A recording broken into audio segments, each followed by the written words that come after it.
మీ మీ మీ పేరండి? ఎక్కడి నుంచి వచ్చారు? ఏంటి సమస్య ఏంటి? నా పేరు వరప్రసాద్ అండి. మేము వికారాబాద్ జిల్లా నుంచి వచ్చాం. మేము లైసెన్స్ సర్వే స్టేట్ ప్రెసిడెంట్ నేను. గత 2017 నుంచి మేము అవుట్‌సోర్సింగ్ ద్వారా 150 మందిని రాష్ట్రం లోపల, మండలాల లోపల పనిచేయడానికి గవర్నమెంట్ మాకు ఆర్డర్స్ ఇచ్చేసింది. కానీ మాకు 9 నెలల జీతాలు మాత్రం ఇచ్చేసి మిగిలిన మేము పనిచేసినటువంటి ఇప్పటి వరకు ఏదైతే ఉన్నదో ఒక్క రూపాయి కూడా మాకు జీతాలు ఇవ్వకుండా కేవలం వెట్టి చాకిరీ చేయించుకొని మమ్మల్ని రుదిపించుకుంటున్నారు. ఇప్పటికైనా ప్రభుత్వం మమ్మల్ని గుర్తించి మా యొక్క సేవలను గుర్తించేసి అవుట్‌సోర్సింగ్ లోపల మాకు ఇప్పటికే 4-5 సంవత్సరాలు సీనియర్ అయింది కాబట్టి మమ్మల్ని కాంట్రాక్ట్ విధానం లోపల, రోస్టర్ విధానం లోపల మమ్మల్ని తీసుకొని మమ్మల్ని కంటిన్యూయేషన్ చేయగలని చెప్పేసి లైసెన్స్ సర్వేయర్స్ అసోసియేషన్ అండి మాది. అయితే మేము ఇప్పటికి కూడా మండలాల లోపల పనిచేస్తున్నాం సర్వేయర్స్గా.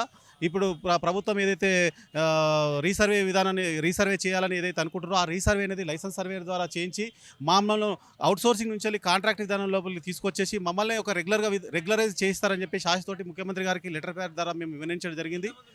మేము మండలాల లోపల పనిచేసే వాళ్ళు 150 మంది ఉన్నాము. ప్రైవేట్గా చేసే వాళ్ళు ఇంకా చాలామంది ఉన్నారు. కానీ మండలాల లోపల మేము 2015 నుంచి గవర్నమెంటే మమ్మల్ని రిక్రూట్మెంట్ చేసేసి మా ద్వారా రైతుల సమస్యలు ఏవైతే ఉంటాయో, ఎఫ్లైన్ పిటిషన్స్ ఏవైతున్నాయో అవి మా ద్వారా చేయించుకుంటున్నారు. మాకు ఎక్స్పీరియన్స్ ఉంది. రైతుల సమస్యలు కానీ, ల్యాండ్కి సంబంధించినటువంటి సరిహద్దులు ఏ విధంగా నిర్ణయించాలి, దానికి సంబంధించినటువంటి ఎక్విప్మెంట్స్, దానికి సంబంధించిన అనుభవం అనేది మా దగ్గర ఉంది. కాబట్టి ఈ రీసర్వే లోపల మాతోటే చేయించుకొని మమ్మల్ని క్రమబద్ధీకరించాలి, మమ్మల్ని ఒక రోస్టర్ విధానం లోపల తీసుకొచ్చి మాకు న్యాయం చేయాలని చెప్పేసి కోరుకుంటున్నాం మేము. ఇప్పుడు అవుట్‌సోర్సింగ్‌లో మీకు నెల నెలా జీతాలు పడుతున్నాయా? లేదండి, మాకు అవుట్‌సోర్సింగ్ ద్వారా కేవలం 9 నెలల జీతాలు మాత్రం ఇచ్చారు. 2015 నుంచి వెళ్ళి ఇప్పటి వరకు మాకు మిగిలిన జీతాలు అనేది రాలేవు.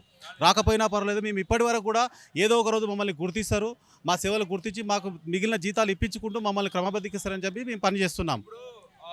ఈ సమస్యను సీఎస్ దృష్టికి తీసుకెళ్లారా? ఎన్నోసార్లు శ్రేయస్సు ప్రభుత్వం రాష్ట్ర వ్యాప్తంగా ఉన్నటువంటి ఉన్నతాధికారులకు, రాష్ట్ర వ్యాప్తంగా ఉన్నటువంటి మినిస్టర్లకు, ఎమ్మెల్యేలకు, ముఖ్యమంత్రి 10 సంవత్సరాల నుంచి మేము ముఖ్యమంత్రి గారిని కలవడానికి ప్రయత్నం చేస్తే ఏ ఒక్కరోజు కూడా మాకు వీలు కాలేదు.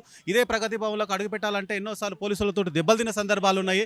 కేసీఆర్ గారిని గత ప్రభుత్వంలో, టీఆర్ఎస్ ప్రభుత్వంలో ఉన్నటువంటి కేసీఆర్ గారిని కలవడానికి 10 సంవత్సరాల నుంచి ప్రయత్నం చేస్తే ఏ ఒక్కరోజు కూడా మాకు కలవకపోగా ఉల్టా మేము ఇక్కడ వచ్చి ఇదే ప్రగతి భవన్ లోపల దెబ్బలు తినిపోయిన సందర్భాలు ఉన్నాయి. కానీ ఈరోజు మన ముఖ్యమంత్రి గారు రేవంత్ రెడ్డి గారు వచ్చిన తర్వాత ఇదే ప్రగతి భవన్ గేట్లు బద్దలు కొట్టి సామాన్య మానవుని కూడా ఒక ముఖ్యమంత్రిని కలిసే విధంగా ఆయన పరిపాలన సాగుతుంది. మాకు పూర్తి విశ్వాసం ఉంది రేవంత్ రెడ్డి గారి మీద.